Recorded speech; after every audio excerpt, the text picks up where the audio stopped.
All right, continuing on the cosmic mystery of Jesus Christ, St. Maximus the Confessor, still in the introduction here, skipping a bit to the section in the introduction that's titled The Adamic Dilemma, the Fall and the Origin of the Human Passions. These next two sections give a really great overview of kind of the entirety of the book, and it situates St. Maximus the Confessor's kind of project in this book and in general.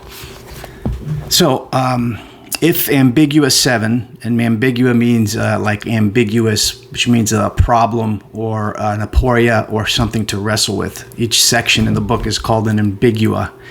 So, if ambiguous 7 and 8 interpret human passibility, pathos, within a broader cosmological and philosophical, albeit thoroughly Christocentric perspective, other texts from Ad Thalassium explore the precise origins of this liability to passions and the role of the passions in the construction of a theological anthropology.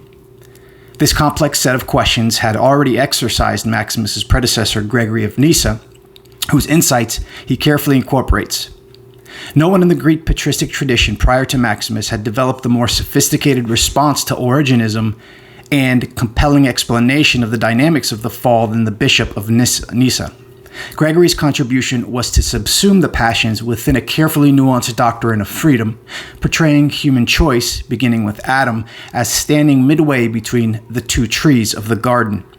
Two competing motions, the proclivity toward blessed freedom and the good, and the proclivity toward those pleasures experienced as relative goods that lead to death.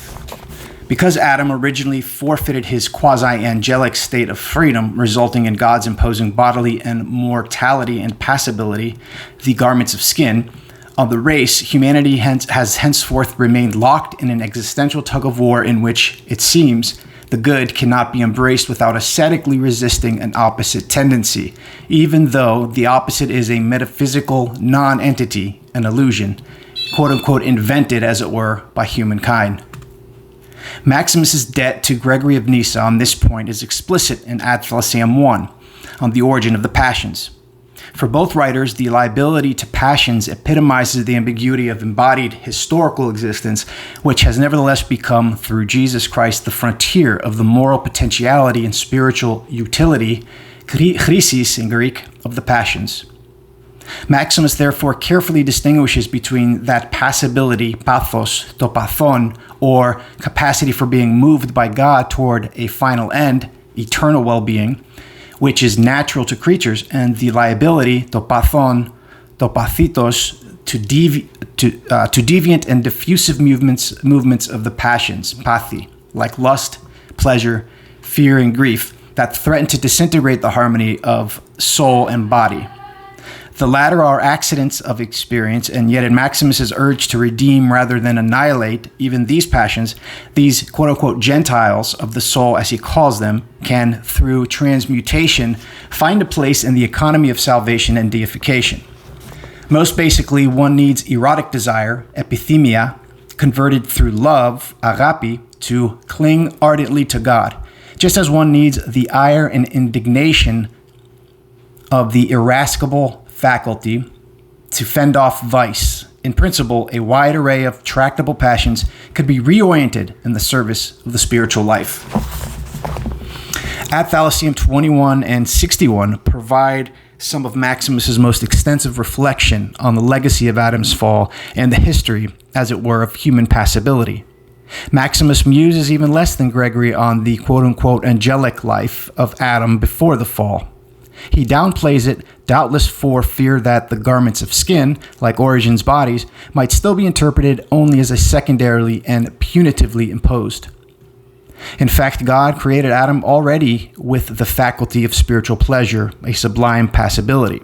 But the state of impassibility, apathia, the perfect harmony of the passions with the mind, was more a potency than an actuality, since the original paradise in which Adam dwelled was not yet the state of deification projected as humanity's telos.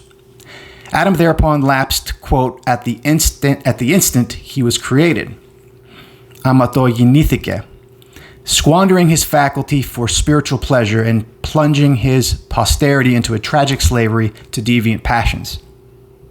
Parsing his definition of original sin, the Confessor makes clear that we inherit not Adam's own sin itself, though humanity has certainly continued to imitate his disobedience.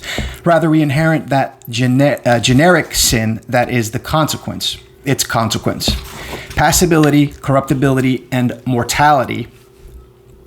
Indeed, Maximus portrays this destiny both as an abiding dialectic of physical pleasure and pain and a subjugation to the law of sexual procreation, superadded to humanity's true origin, wherewith the powerful drive of sexual pleasure perpetuates the Adamic tragedy of from generation to generation.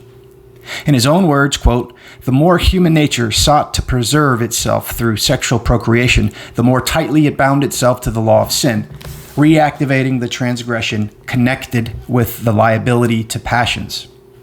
In Ad Thalasium 21 and 42, Maximus also measures this legacy in the register of human volition.